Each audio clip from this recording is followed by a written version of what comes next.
Bonjour et bienvenue sur ma chaîne.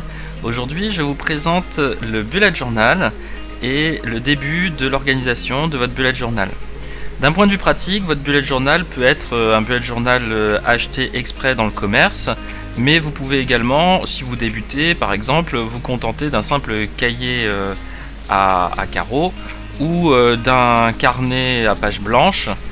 L'avantage sur certains carnets, c'est qu'il y a également un petit élastique pour maintenir votre stylo et un élastique pour maintenir votre carnet fermé.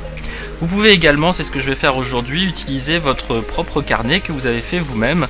Je vous mets le lien vers une vidéo permettant de le réaliser si vous voulez le faire par vous-même. Alors pour commencer votre bullet journal, la première chose à faire, c'est de noter sur la première page votre nom, votre prénom. Vous pouvez également numéroter votre bullet journal afin de pouvoir les classer lorsque vous en aurez plusieurs. Ensuite, vous pouvez commencer par inscrire la clé de votre bullet journal, c'est-à-dire les symboles que vous allez utiliser. Alors le symbole le plus courant et le plus classique, c'est celui de la tâche à organiser. Dans beaucoup de bullet journal, c'est un point ou un rond. Personnellement, je préfère un carré. Lorsque la tâche est effectuée, vous pouvez cocher votre carré ou votre point. Si vous devez décaler votre tâche, vous pouvez ajouter une flèche à côté du carré. Si vous décidez que la tâche doit être effectuée un ou plusieurs mois plus tard, dans ce cas-là, il faudra reporter la tâche en l'inscrivant à long terme et on fait dans ce cas-là une flèche qui va vers l'arrière. Si finalement vous décidez qu'une tâche ne doit pas être faite, eh bien vous pouvez annuler la tâche et dans ce cas-là, il vous suffira de rayer la tâche en question. Il existe d'autres symboles, par exemple vous pouvez utiliser un triangle pour noter les événements qui vont arriver, par exemple des réunions ou bien des soirées. Et puis vous pouvez aussi rajouter vos propres symboles. Par exemple, moi j'aime bien le petit symbole du cadeau pour noter une date d'anniversaire. Et puis vous pouvez également rajouter des symboles, par exemple pour préciser qu'une tâche est importante. Personnellement, j'utilise un point d'exclamation, mais vous pouvez aussi utiliser un astérisque à côté du carré de la tâche. Une fois que vous avez réalisé la clé, vous pouvez passer à l'index de votre bullet journal. L'index permet de retrouver facilement toutes les informations que vous avez inscrites dans votre bullet journal. Alors par exemple, on va commencer tout de suite en indiquant que notre clé est à la page 1 et que l'index se trouve à la page 2. Pour cela, évidemment, il faudra numéroter vos pages. Si vous avez acheté un carnet spécial bullet journal, il se peut que les pages soient déjà numérotées et dans ce cas-là, vous n'avez pas à le faire. Nous allons maintenant pouvoir passer à la première page de l'agenda de votre bullet journal. Cette page permet de s'organiser à long terme, par exemple pour l'année à venir ou pour les 6 mois à venir. Personnellement, je préfère travailler pour les 6 mois à venir, je trouve que c'est une période qui me convient bien. Cette page permet de noter les événements qui sont planifiés longtemps à l'avance. Ça peut être par exemple les anniversaires, ou bien encore les vacances, ou bien des réunions très importantes prévues quelques mois à l'avance. Il y a plusieurs façons de réaliser ce type de page. Ici, je vous en présente une que je trouve commode, mais je pourrais vous en présenter d'autres dans de futures vidéos. Pour faire cette page, je réalise 6 colonnes en divisant chaque page en 3 parties égales.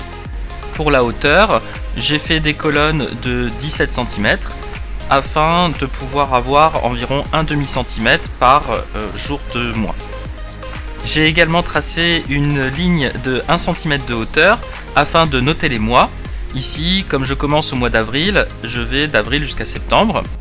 Et dans l'espace restant en bas de la page, je note l'année. Sur la page de droite, j'ai noté les principaux objectifs que je prévois de réaliser pour les 6 prochains mois.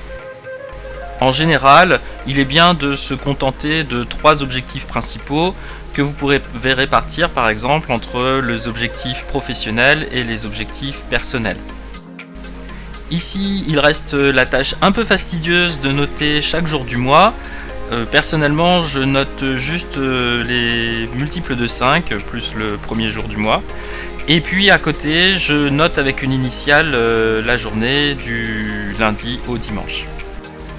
Une fois finie cette page de planification à long terme, je passe à la planification au mois.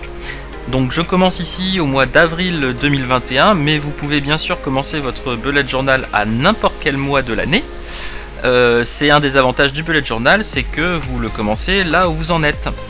Alors pour cette page du mois, je trace un cadre de 17 cm de haut sur 10 cm de large. Il me permettra de noter les principaux événements à venir dans ce mois. Puis je trace une première colonne d'environ 1 cm dans laquelle à nouveau je réécris les jours du mois pour les dates. Sur la partie gauche, je fais 2 colonnes, une pour les tâches que je vais devoir réaliser ce mois-ci et l'autre en dessous pour les objectifs que je me fixe pour ce mois. Ces objectifs sont souvent des étapes qui vous permettent de réaliser les objectifs que vous êtes fixés à l'année. Après la planification à long terme et la planification à moyen terme, vient bien sûr la planification à court terme, c'est-à-dire soit à la journée, soit à la semaine. Là encore, il y a plusieurs façons possibles de présenter votre page.